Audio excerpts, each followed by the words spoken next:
And let us know if you don't see the screen in its entirety. Sometimes it's cutting it off.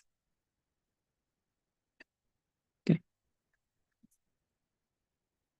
أعوذ بالله من الشيطان الرجيم بسم الله الرحمن الرحيم الحمد لله رب العالمين الصلاة والسلام على رسولنا محمد وعلى آله وأصحابه وأتباعه وسلم. Assalamu alaikum wa rahmatullah. So, inshallah, today we will continue with another description of Quran, which is a book of invitation. And so Quran is a book, like by definition, it's inviting people to a worldview, but it also instructs people to invite others to this worldview as well. So in this regard, today at least, inshallah, we will try to read it as a how we can get lessons in terms of how to convey message to others. So the first verse, and by the way, this conversation started at Drexel once, and the idea was like MSA, let's say, on campus, especially after the recent events, where people have this new interest in Islam, like this religion of the people that are being bombed, yet they are so strong. So what's going on with this religion? And we were discussing what are the good ways and bad ways of distributing the message of Islam. And students come up with quite a good number of bad practices, how not to do it. And whether we were questioning whether, like as MSA, they are doing a good job in delivering the message, because especially on campus, there was an increased interest across the nation for Islam. So when this happened, sorry? Like a few weeks ago at Drexel. Starting recent. Yeah. Okay. So we had this conversation there, and even the students were enthusiastic to say that let's make a workshop about this topic, like how to approach this matter, how not to approach it. And of course, MSA is having a unique position at the university, like officially recognized student organization and whatnot. So we do our role as individuals, independent of MSA, but also with MSA, let's say, do we fulfill this duty properly? So let's start with this first verse, which is one of the last verses to be revealed in Quran, historically speaking. بسم الله الرحمن الرحيم يا أيها الرسول بلغ ما أنزل إليك من ربك وإن لم تفعل فما بلغت رسالته والله يعصمك من الناس إن الله لا يهدي القوم الكافرين. O Messenger, convey that which has been revealed unto you from your Lord, for if you don't do it, you will not have conveyed his message. Allah will protect you from mankind. Indeed, Allah does not guide the disbelieving people. Inna Allah la yahdi al-qawm al-kafirin. So indeed, Allah does not guide the people who are covering up the truth, intentionally denying it. So a few questions in here. Explicitly, the verse speaks to the messenger, Ya ayyuha Rasul. But maybe the first question is it only, like, who is Ar-Rasul in here? Definitely this verse speaks to the Prophet ﷺ, historically at the end of his mission. Not at the beginning, but the end of his mission, if we take it historically. But what's your share? What should be our share from this verse? Like, is this verse also inviting us to convey the message? Or is it just something for the messenger?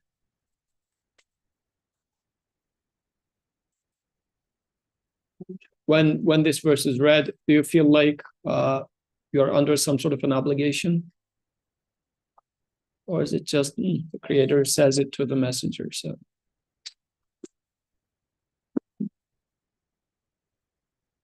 yes.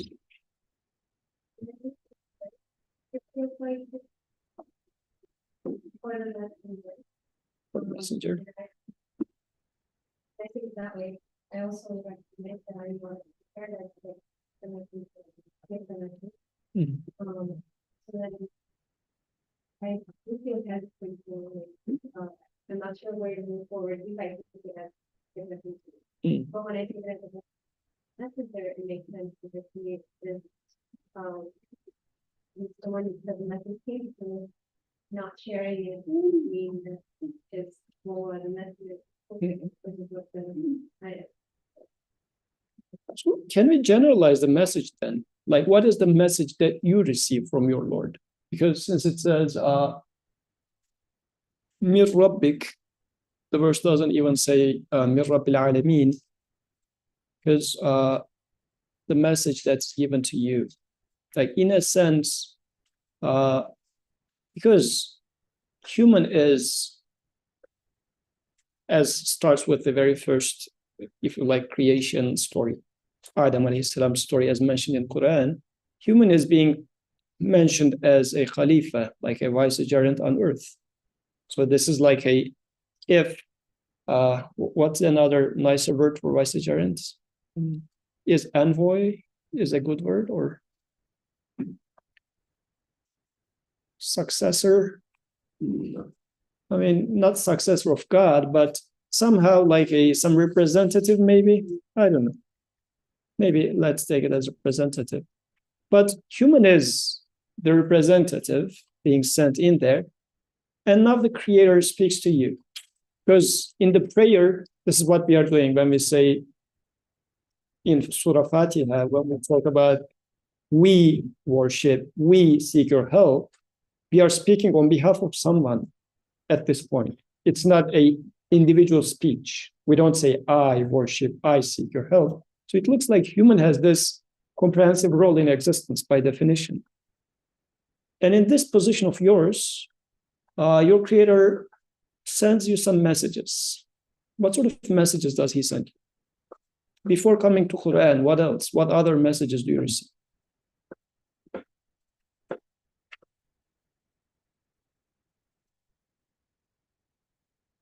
That you would feel, maybe I should share this with others.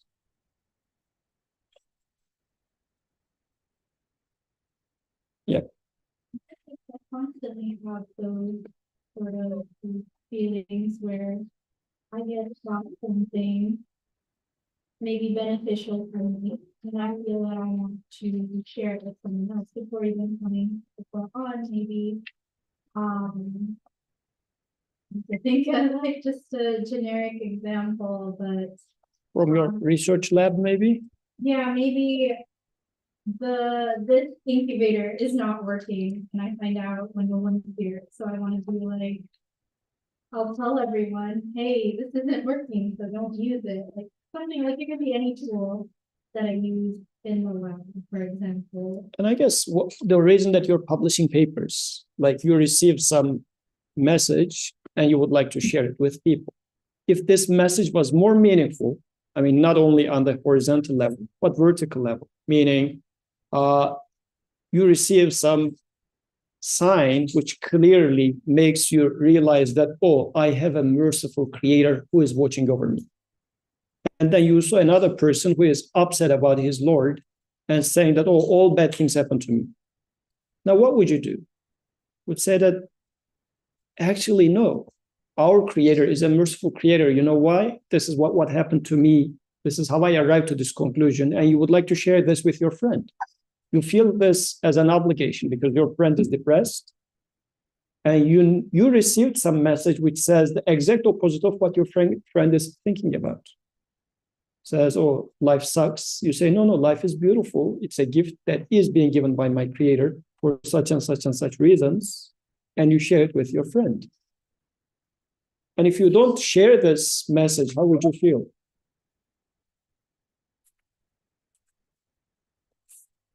You will feel sort of pressed. As an example, like my wife was talking to a relative of hers, and she was complaining about her life so badly. Like 2 kids, but in autism spectrum. Family is not going too well. PhD is not going too well. This is not going too well. Like nothing is going well. She found it right. I mean, So, and she says, like, if only God takes this life from me and I'm going to be settled. Like this sort of a depressive situation that person is in. Listening to her situation, you feel like something is totally wrong. And even Mariam was saying that as I was listening to her, I felt like I am the one who is sinning. Like even listening was so heavy of a burden on her. She was trying to tell her that, and in her experience, she doesn't feel like life is bad. Like, I'm okay. She doesn't have 2 autistic kids in Mariam's case, but there are many things in life, even when you look at her relative's life, many beautiful things in there that is worthy of offering thanks.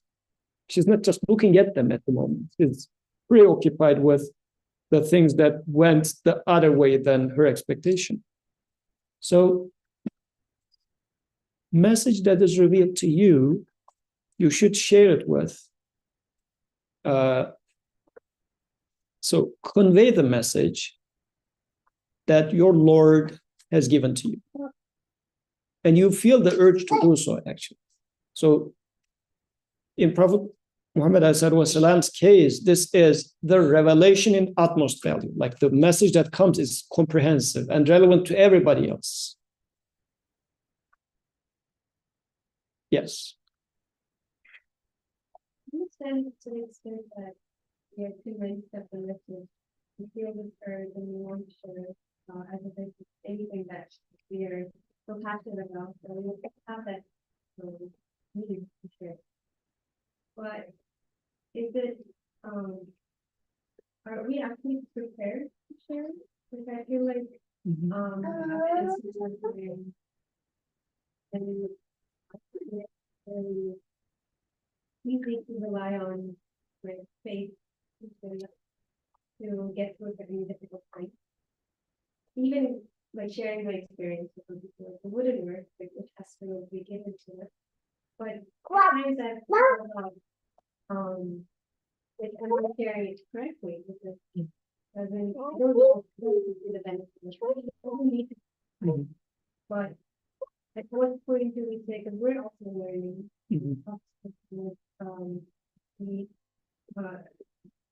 we had access to learning for quite Yeah. what's there a point where we can say that we're And that's a very relevant question. Let's talk about another example. So food trucks in Spruce Street. So let's say you're eating from one of the food trucks and it's just making your stomach so upset. But that's like 1 or 2 options out there. One is not any better than the other.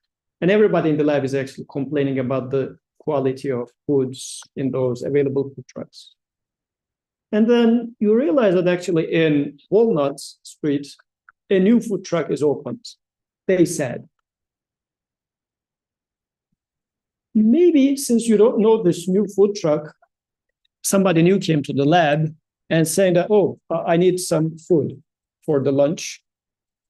But my stomach is extra sensitive. So could you suggest me something?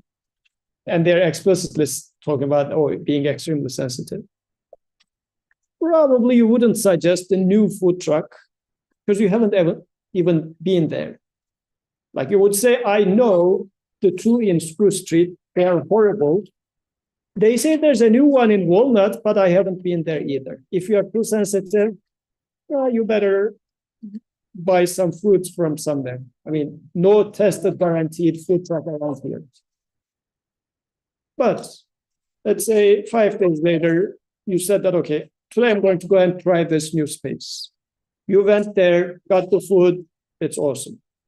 And you said, maybe this is once upon a time, and they are new, so maybe they're just trying to be nice for the first few days. You went there the 2nd day, 3rd day, the quality is consistent. Then what would happen?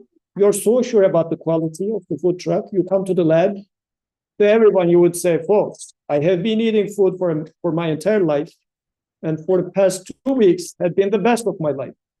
Definitely go and buy food from here, because you are thoroughly convinced about the quality of the food in there. So the message in this case is confirmed by you. This is why you are ready to share it. So I guess in this regard, we can say that you can share the message to the extent that you're convinced about it. And you will know it when you feel it, as much as you know the food. I'm reading the ayah, like again and again. There's something, like it seems like there's something missing. When we read it with the emphasis on belly part, meaning reveal or convey. Because like when you read it with this emphasis, it sounds like, "O messenger, convey." Let's forget about the ma and the ilayka part. "O messenger, convey." If you don't do that, you will not convey. And it's not saying anything, right? As if you're going to class, your coding programming class. Hey, folks, code. Otherwise, you don't code. What kind of message guidance you give them? So I think then the emphasis here is ma anzila ilayka min rabbik, meaning like when it says وَإِن لَمْ تَفْعَلْ, when you don't do that, I mean there is no that part, so it's open kind of, like it's not obvious what it is referring to. When you don't do that, what is that? Ma anzila ilayka min rabbik part, meaning you go into class and say that, folks, code the way I taught you. If you don't do that, you're not coding. Now you are telling them something. The ayah then says, yes, convey something, but don't do it arbitrarily. Convey the message the way I taught you in this revelation. So, which ties back to your intro. Quran is being as a book of invitation. We can also read it as Quran being a book to teach us how to invite people. So, going back to your discussions at MSA, how are we going to introduce Quran? The answer is as here, the way it is being revealed to us in Quran. What Quran does, how it conveys the message, gives some examples, evidence from the creation, make people question about the creation, and then say that, how do you think this happened? That's the Quranic way. Instead, if we go and tell them, oh, don't you know that there's a creator of this universe? You should obey this creator of the universe because he loves you.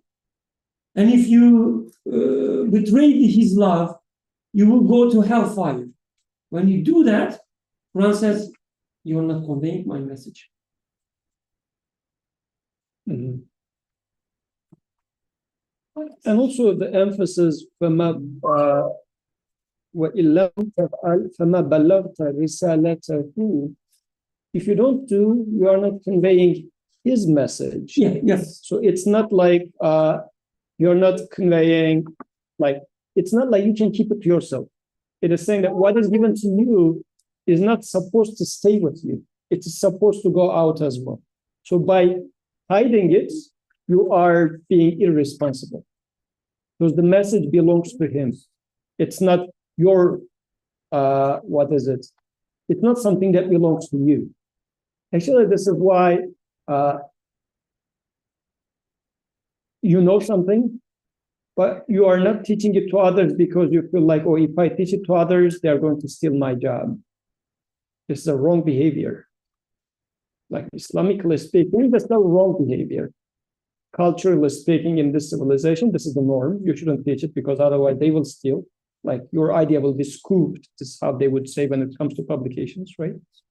But if the message is given to you by your creator, then you need to share it with others. It's not to be kept for yourself. So message belongs to him. And this is an important part of it because nowadays we claim ideas for ourselves. But the creator is saying that I gave it to you and it's given to you so that it gets shared. So it's a responsibility at the same time. It's not only a favor to others, but it's a responsibility to put on your shoulders by your creator. Pretty much like, and you feel the same responsibility when you pass by a homeless person, right? The homeless person asks for money or food. Even if you don't give, if the money is at your pocket, you feel guilt. Because you feel like that money in my pocket is not mine, but given to me so that I share it with others, the needy ones. I have more, that person has less. The feeling of guilt is actually a way the creator says you should share, it's not yours. Same thing applies to truth. Maybe more so applies to truth. Because the food is only going to feed this person for a day and maybe save them from, let's say, dying from hunger for a 60-year life.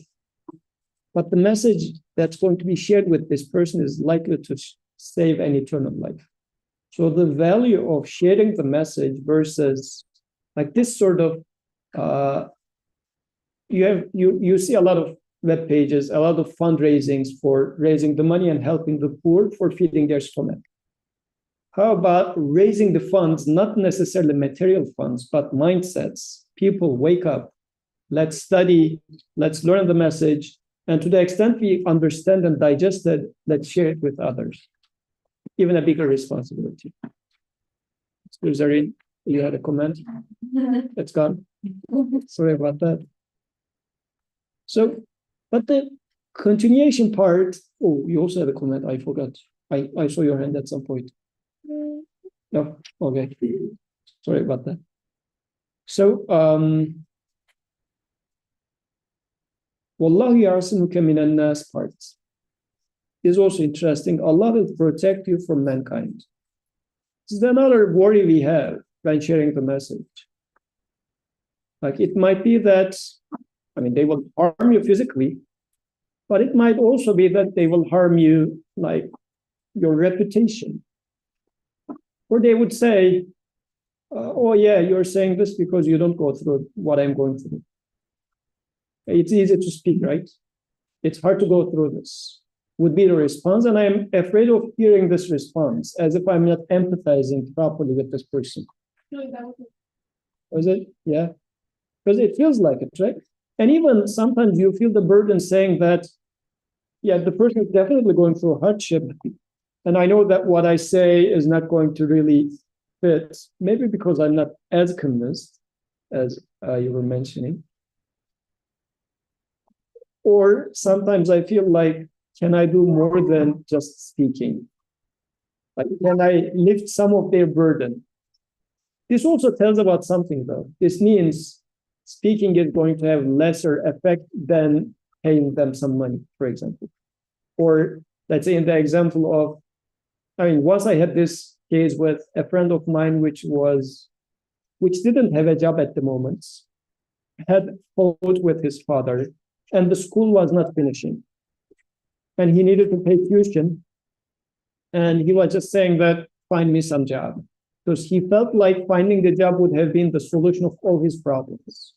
Because like the fight with his father, he says it has to continue because my father is mistreating me.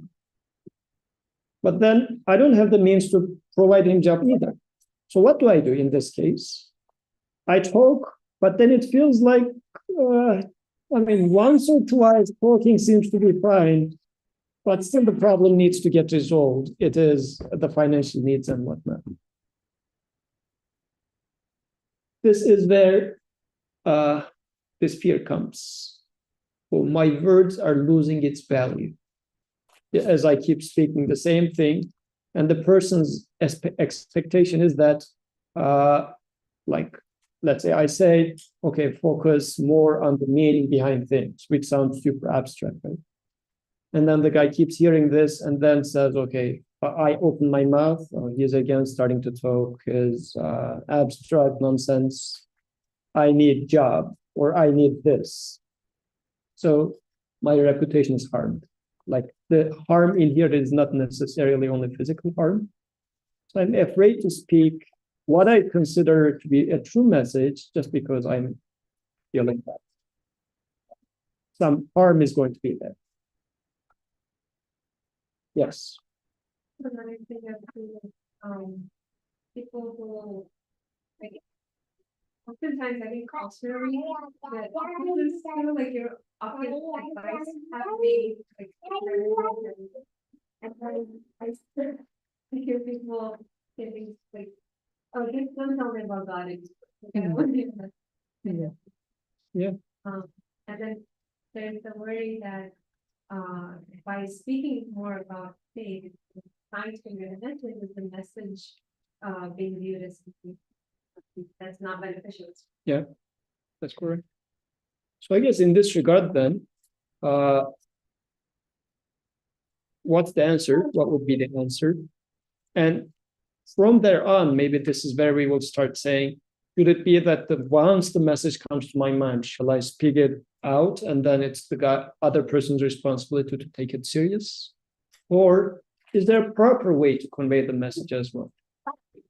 Because maybe, yes, the truth is the truth, as far as I understand, but is it going to be as beneficial for the person if I present it the way it made sense to me, or shall I present it in a way that it's going to be beneficial for that person?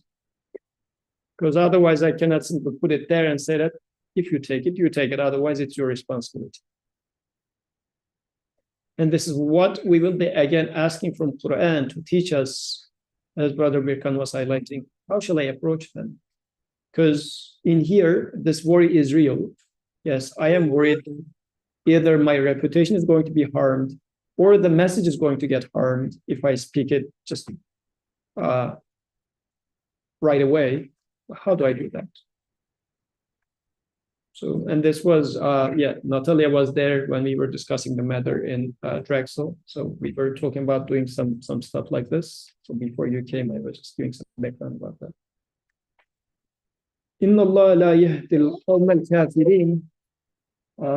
There's also an interesting conclusion. Indeed, Allah does not give guidance to people who are knowingly denying. As if the Creator is saying that I will give guidance to those who are not preconditioned to deny. But it's not your responsibility to give guidance. I will give guidance to those except that are kafirin, like meaning flat out deniers, knowingly deny. But others, again, I will give guidance to them. But your responsibility is on the balagh part, conveying the message. That's the part that you should be worried about, not whether the message is accepted or not accepted. Yeah. A little bit of a weird comment, but I know that there's no point in asking why Allah would design something a certain way. So I'm wondering what's the wisdom in that specific line. Because then, like, what's the wisdom in us knowing that there are people that will never believe? Because then it feels very bad to me that those people were brought into the world predetermined to hell. It seems like it's predetermined to hell because it's saying that Allah will not give the guidance. So it seems definitive to me. So again, it depends on how we read the message.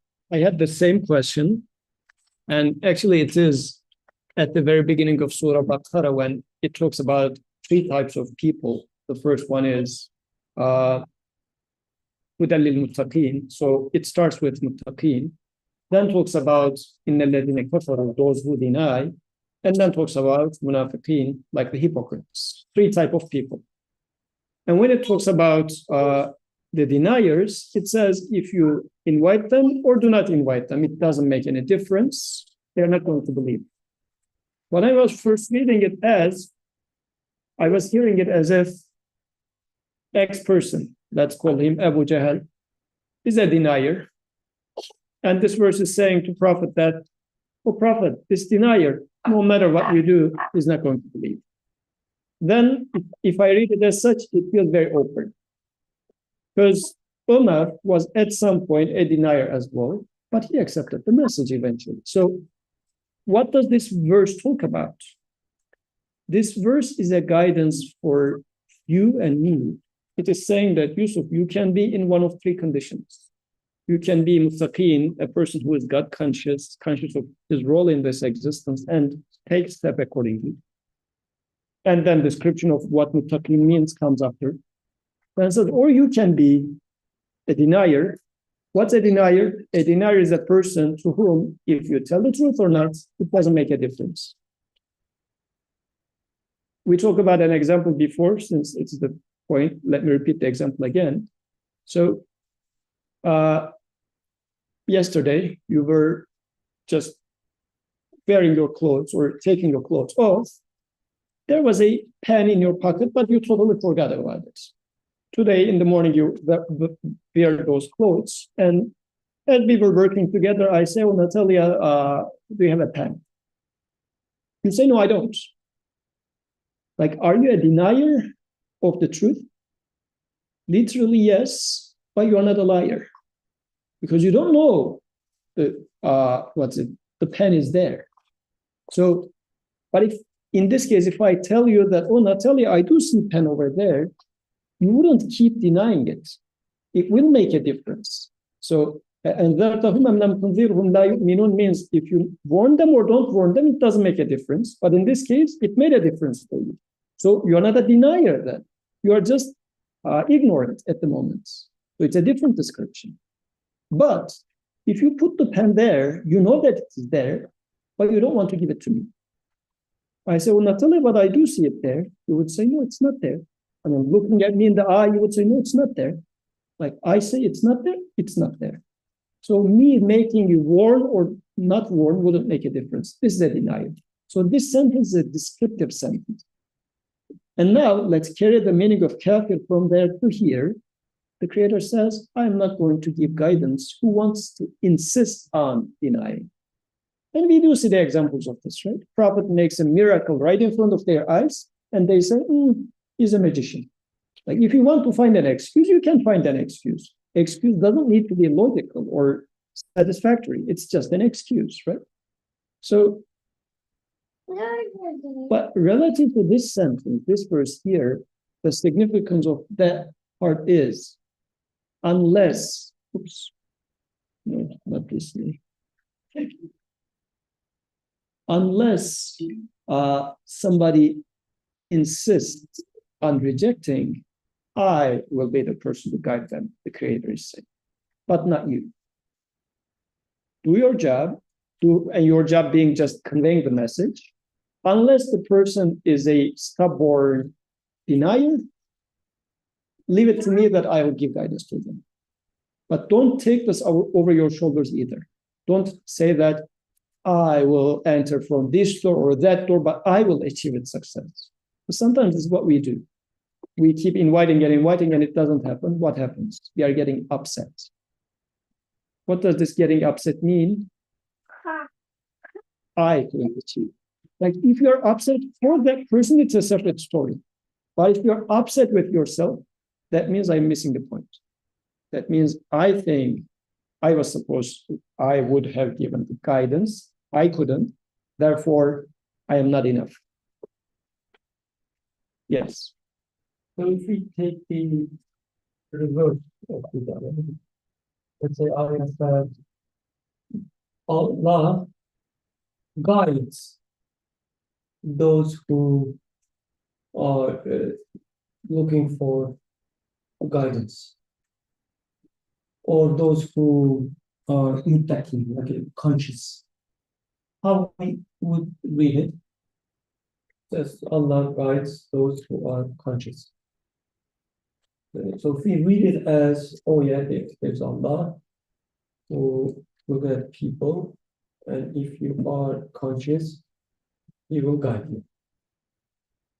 Then, as you rightly pointed at the beginning, and we miss the point of Quran because Quran is a guidance for us. It talks about things that we can understand, that we can relate, and that we can convince validate. So if we take it as Allah guides people who are conscious, it's like an arbitrary characteristic of a person listed there. And how am I going to believe it? How am I going to check whether it is true or not?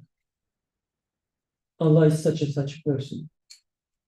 It doesn't click anything in my life.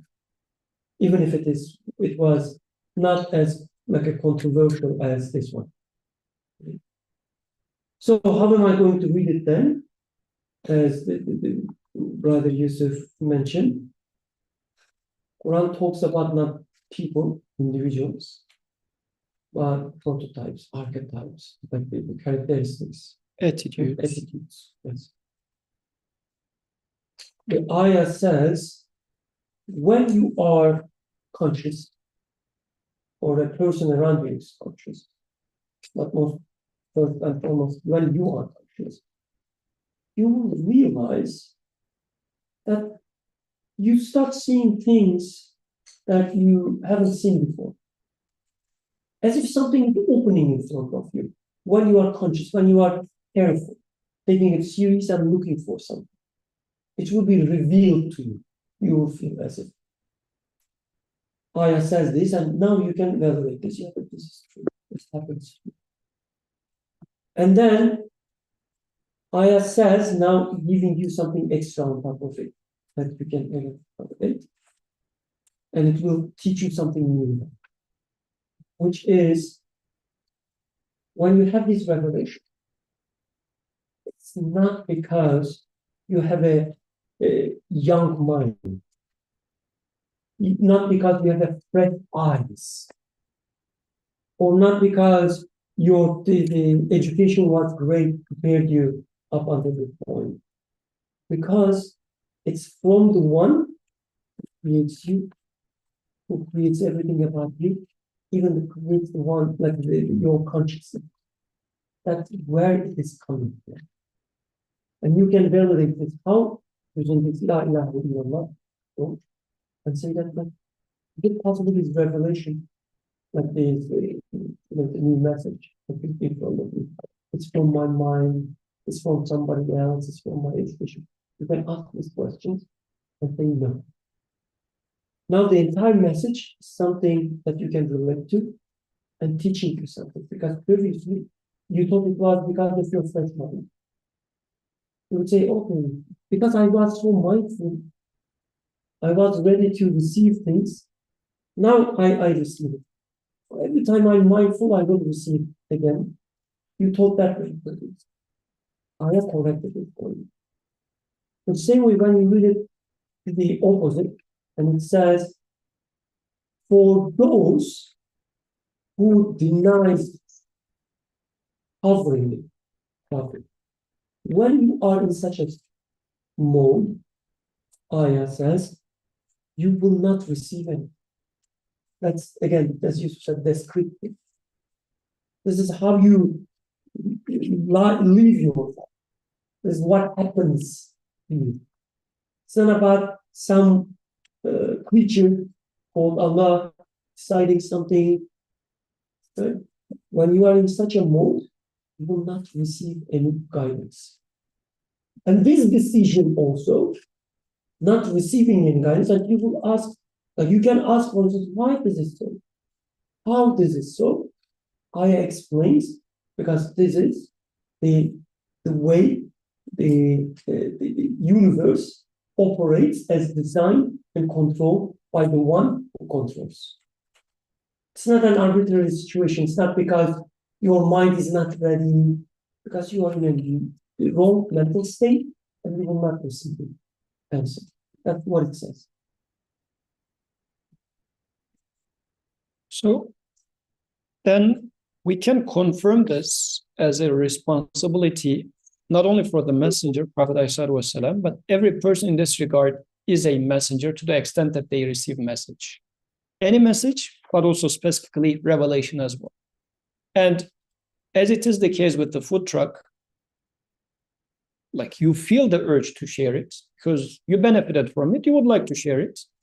To the extent that you benefit, I benefit from this message about the truth, we would like to share it with people.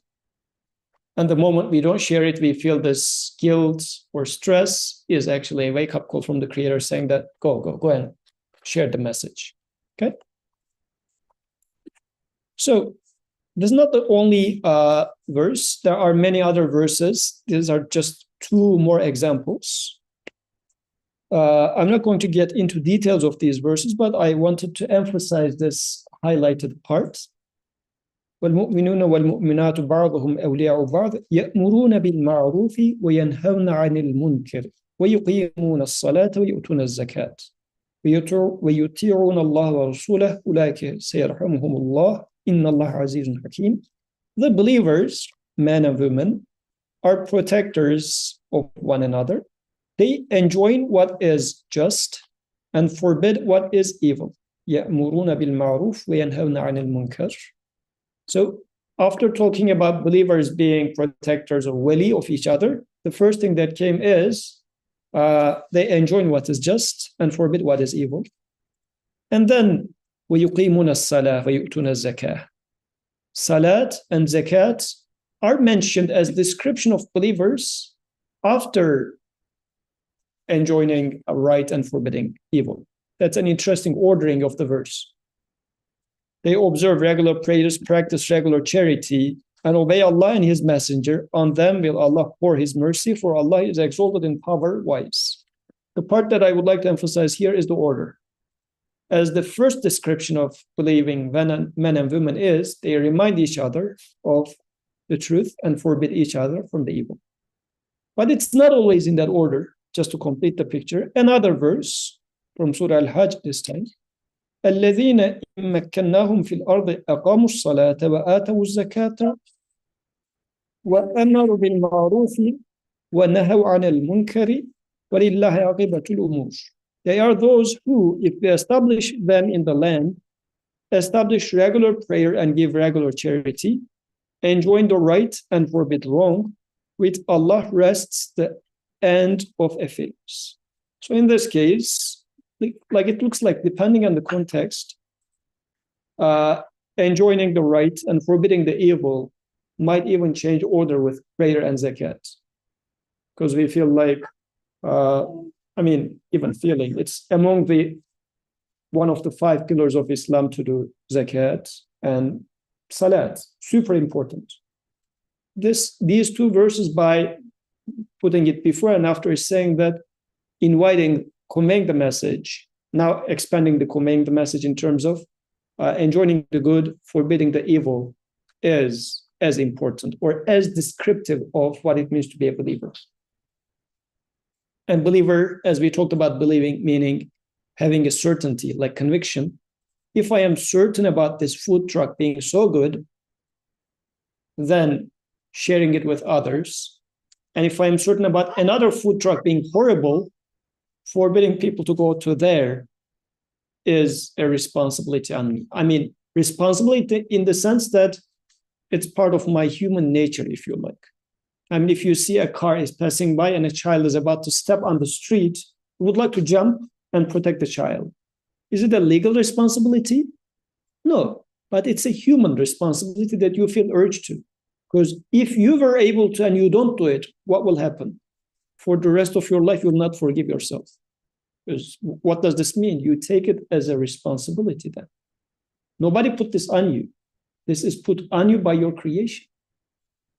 The same thing applies to sharing the message. Was there a comment? Yeah. I just thought the ordering was interesting, as well as to maybe my interpreting of like the verses and the context was for the first one. It seemed, I guess the way I take it is more so when it says the believers are protectors of one another's, and then it's followed by that phrase, I take it as they enjoying each other, like among the believers, what is just and forbid, what is evil. And for me personally, I find that it's easier to maybe do that amongst people who I know or who I have a good idea, like understand, or at least within I guess the fold of the people. And then in the second verse, I was thought the part about being established in the land caught my attention. Because for me, I feel like maybe I was more so established in like my education or my my studies here. And then I feel like I was able to establish like the prayer and charity after for being in this land and given some measure of provision in it. And because I've been established in this position, I find it hard to maybe, like, for example, in my lab, sorry, my lab, maybe share the message, like enjoying right and forbid wrong, like amongst, for example, maybe my lab members.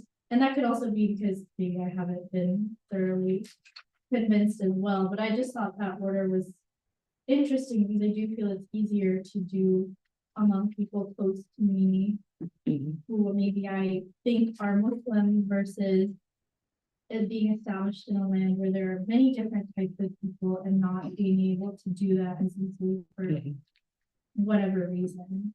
It's one of them. So, yeah, I mean, in terms of why in one context one comes before, in the other context it comes after, yeah, we can consider it as this difference. But at least at the basis, it is being compared or putting side by side with prayer and giving charity. Like it is something at least as important, should be something to consider. I would put even more emphasis on that. Like when we look at the entire order, if we take it as a order, it becomes problematic because at the very end is obey Allah and His Messenger. So then maybe we could read this where in between all of them as not the ordering way, but explanatory way, explaining way. Like yani, it means. That is. So they enjoying. Yeah, like suggest, right? Comment, yeah. Comment, yes. So they commend what is just and forbid what is evil. That is, they observe regular prayers, practice regular charity. That is, they obey Allah and His Messenger. So, combining with the previous ayah and one interpretation we mentioned, then if you take it as a responsibility on you to convey the message, commend what is good and forbid what is evil, you should do it through your regular prayers, your charity, but the charity, it's the zakat, right? The word, so not charity, but giving away from what you've been given. And at the base, by obeying Allah and His Messenger. Again, saying as if convey the message the way we teach you, the way we ask you to practice. You cannot, innovate your ways. That's right. So you cannot innovate your ways. And also when you are sharing, like if I take the air or the attitude of I have something, it's mine, and I'm sharing with you, what's the sign for this? I expect thanks from you. Or if you flatter me, I feel good about it. Like these are all the red flags, which means I give it from me, not something that my creator gave to me and now I'm sharing with others. So this is all being problematic part of it. But to the extent that I realize that it has been a guidance that is being given to me by my creator, and I do see other needy people just like myself, and I would like to share it with them. And the obligation of sharing it with others is a way to cleanse guidance on my end as well. Because otherwise, as I share it with others, just it happens with the zakat, with money, I give that was given to me by my creator to the others with his command. And I'm saying that, oh, it was not mine in the first place either. Then I'm going to start being thankful for the guidance that I received. Otherwise, I'm going to start becoming arrogant for the guidance that I found. I would say, look at this guy. Like he's attending the discussion for how many years? He's not going anywhere. Like same. Did it become so real? So, I mean, this is becoming the attitude. It's interesting when we look at the companions, the Sahaba, they, what is it? Spread out to the globe, convey the message. They became almost like a native of the lands they live, right? So, for instance, they would go, let's say, some companions came to Istanbul, Constantinople at that time. Their grave is there. Why? Because they were, what is it called? Inhabitants of this land after that point. Meaning they started living there, practicing the prayers, giving charity, obeying Allah and the Rasul in the way they live their daily life. And then by doing so, they conveyed the message. Otherwise, it's not like, artificially going there as an external person, establishing some schools and trying to indoctrinate minds, establishing an example with their lives, becoming among them, but showing them the alternatives, and then also articulating the message as well. And this is how they enjoying what is just and forget what is evil. And this reminded me of the verses that we studied last week and the week before about Ibrahim alayhi salam's supplication. So he was saying that, was it the word Mekkenna or no? Iskenna. Was it Iskenna? Like I put some of my family in an uncultivated land, it was saying, so that they established the prayer. So again, it was establishing prayer in there. And Ibrahim alayhi salam built the building in there and made a call when there were no one, which is very related to وَلِلَّهِ عَقِبَةُ الْأُمُورِ, as if how this is going to come to a fruition, the result is at Allah's hands. So you do your responsibility, invite people, it becoming an attractive center of message, leave it to me, the Creator is saying that. So your responsibility is to make balagh, like conveying the message, not thinking about what would be the outcome, how would God create it. This is not the responsibility. The responsibility is balagh. And this is a very interesting part, as we will study inshallah next week, because we tend to lose the sight of this. Okay, it's a responsibility in my creation. I feel the urge, but what is in my responsibility and what is not is then something that we are missing. Because initially we don't want to take it as a responsibility. Once we take it as a responsibility, then we are overshooting and starting to say, oh, then making them accept is also part of my responsibility. So this is where Quran is going to give us balance, inshallah. Any concluding remarks? I was planning to pass the first 2 slides in 5 minutes, but it took 1 hour. We didn't start. Really, like when you make such plans, do you really believe? It feels like it. Okay, so inshallah, let's continue from inviting with wisdom next week.